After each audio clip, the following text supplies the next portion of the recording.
Amin. Wala po.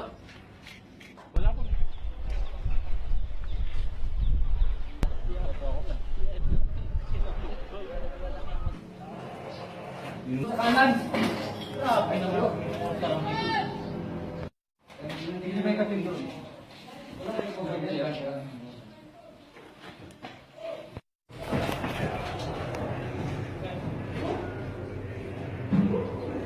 May tao, nakahubad nga. Yung kan na yun? O yun. Armado? May tao, gumalaw. Yun yung muna ko. At saka hindi mag-uubot ang sibilyan ngayon dyan. Saan ba na yan? Yun sa taas, yun. Yun. Piray mo, Brad. Piray mo. Wala, nagtago na.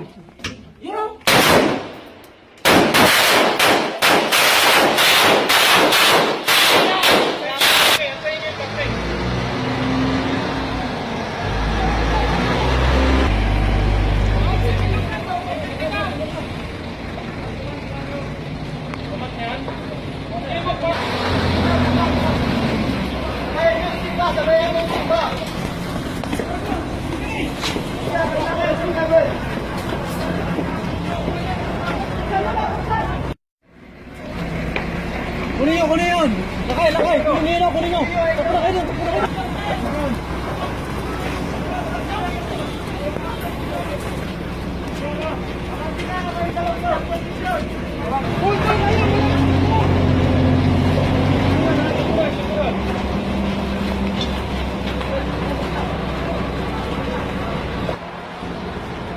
Erwin!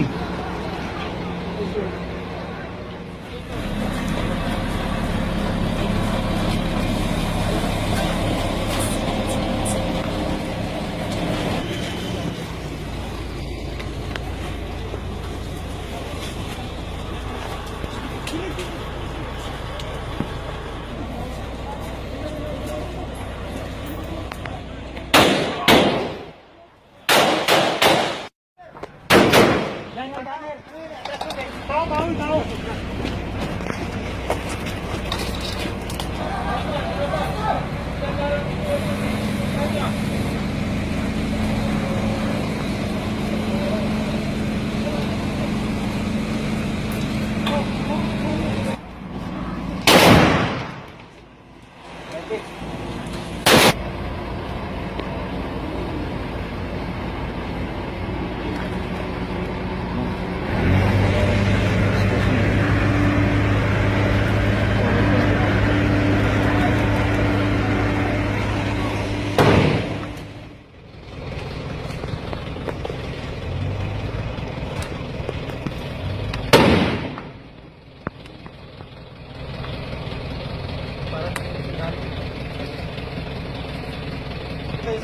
Muna tayo. Saan niya yan, sir? Tsaka sasabihin mo, Sting, may extra lakas. Ganun ba? Yan. Sting, may extra lakas. Welcome to a special edition of the Newsroom. We're still closely watching Marawi City following the declaration of martial law in Mindanao. 4 days after clashes broke out between Maute militants and government forces, the AFP confirms foreign terrorists are aiding the Maute group. Muslims observe the start of the holy month of Ramadan, and we give you a glimpse at the beauty of Marawi that was once a tranquil sanctuary for many.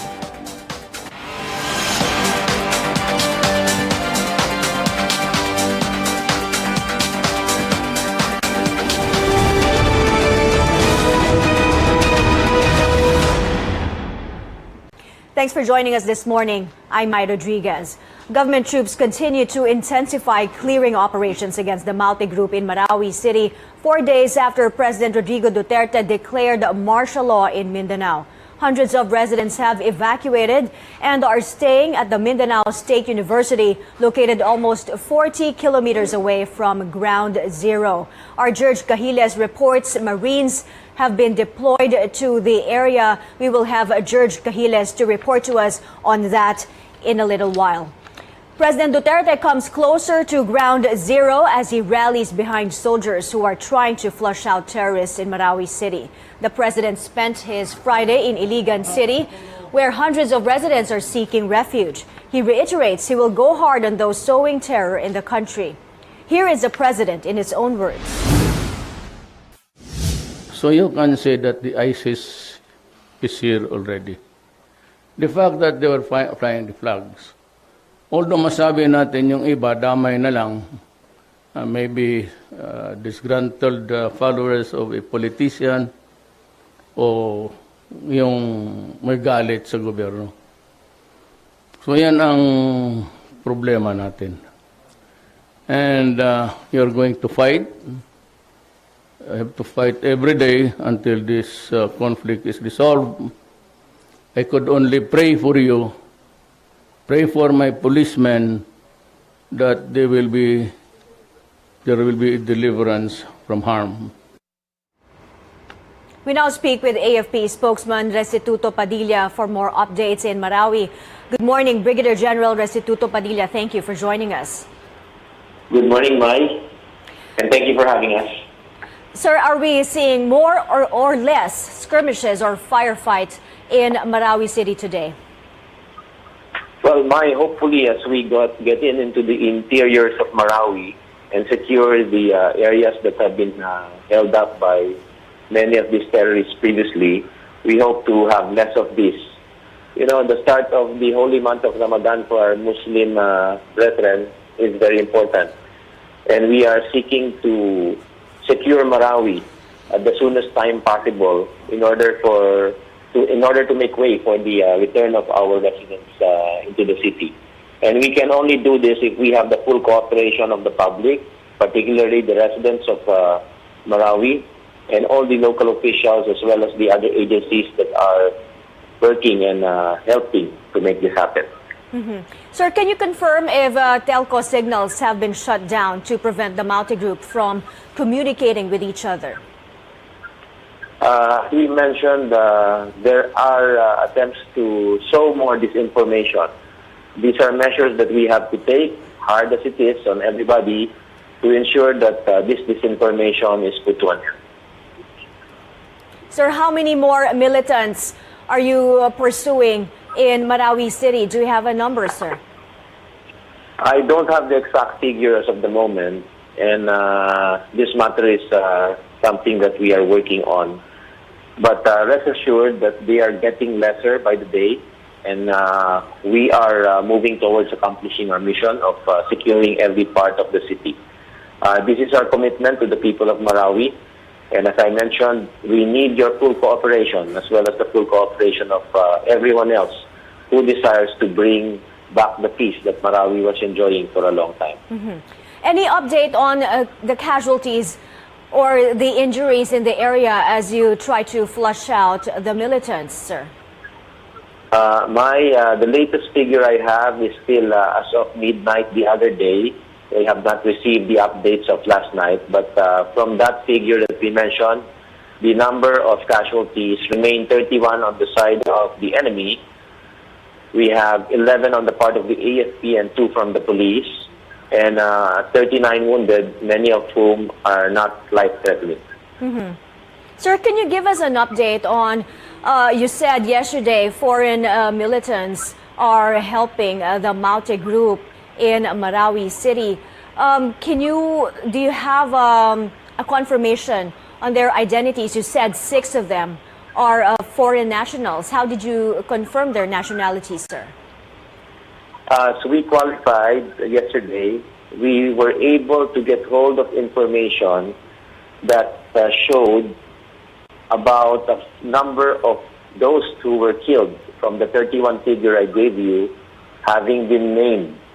And among the names that came out, it seems that 5 or 6 of them are foreigners. This is an information that remains unconfirmed up to the moment, and we are taking measures to validate this. Until such time, we can...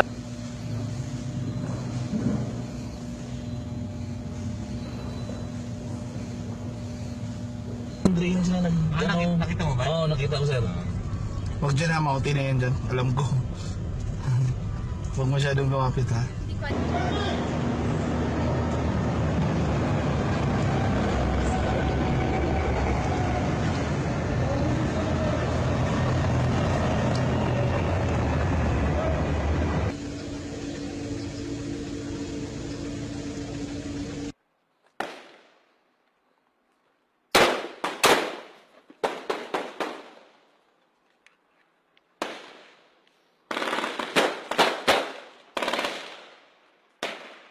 not categorically say if they were there.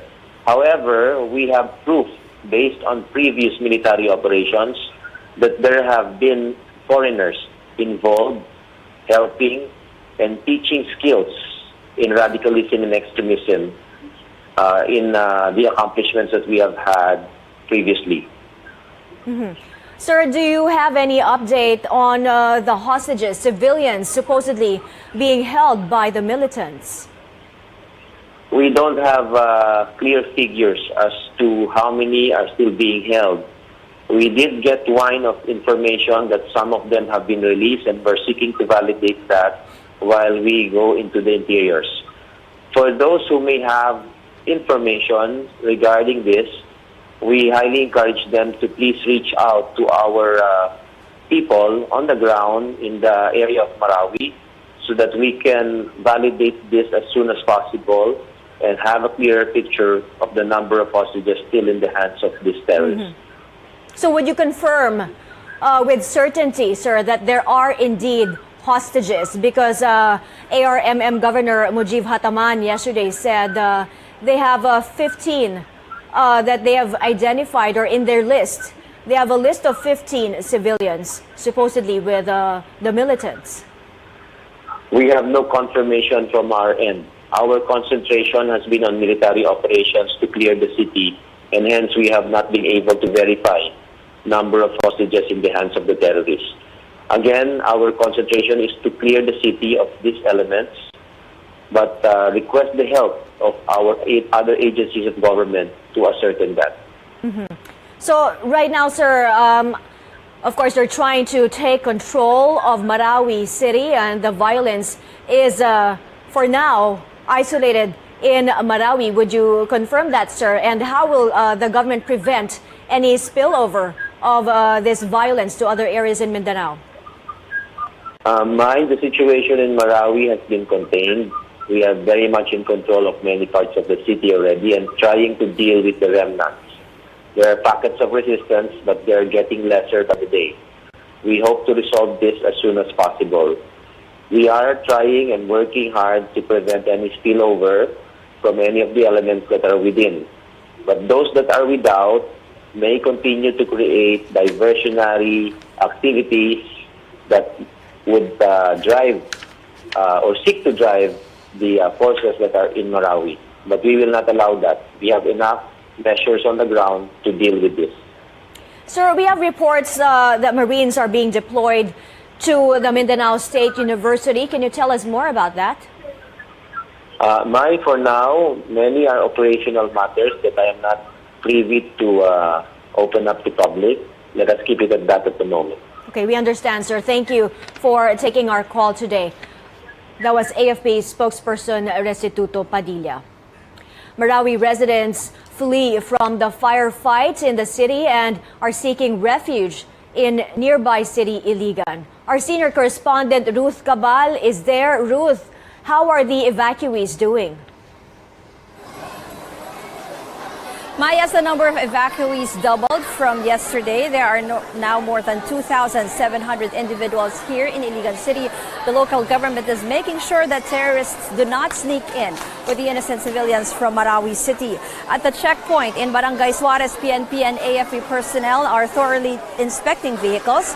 But unlike in the past days, we saw that vehicles counterflowing are now being apprehended and issued violation tickets. Police officers are more thorough in checking and comparing people with file photos of wanted local terrorists. The photos of up to 80 terrorists include several members of the Maute family.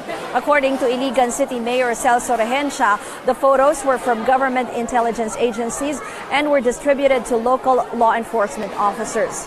But the mayor says that so far, they have not arrested any potential suspects except for one, the Marawi City jail inmate identified as Makmak Agwam, who admitted to police he was able to escape when the Maute group attacked two jails in Marawi City Tuesday.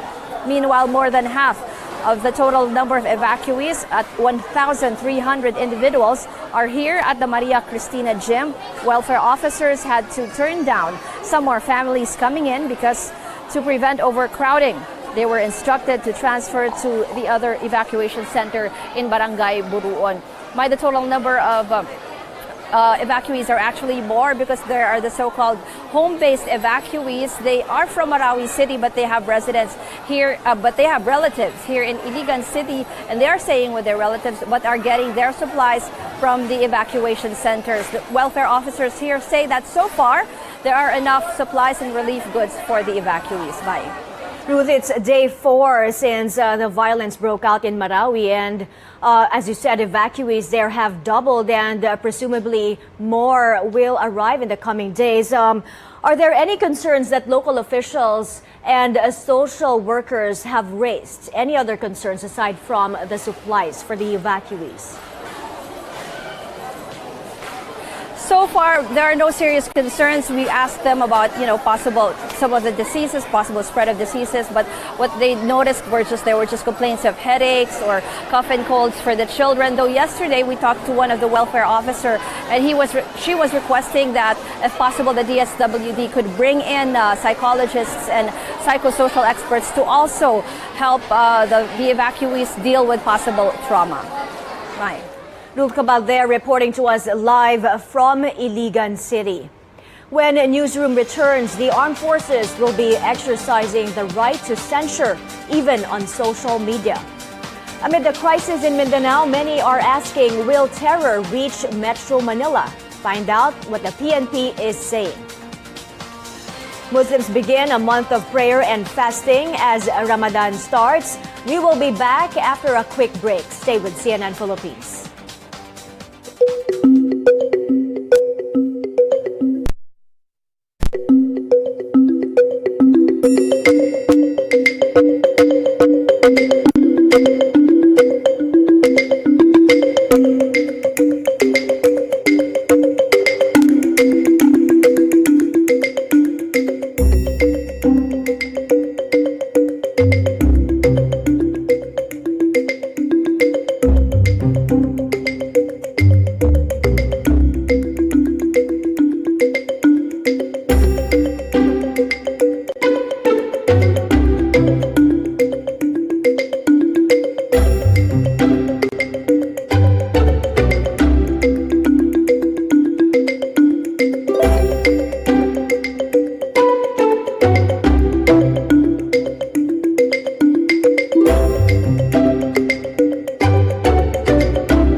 We're live on Facebook. Good morning to our viewers. Today we have a special edition of the newsroom where we are getting developments from Marawi City. It's day 4 since the clashes broke out between Maute militants and government forces there. And if you remember, last Tuesday, Maute militants attacked the city of Marawi, and they took over several buildings and set fire to several buildings.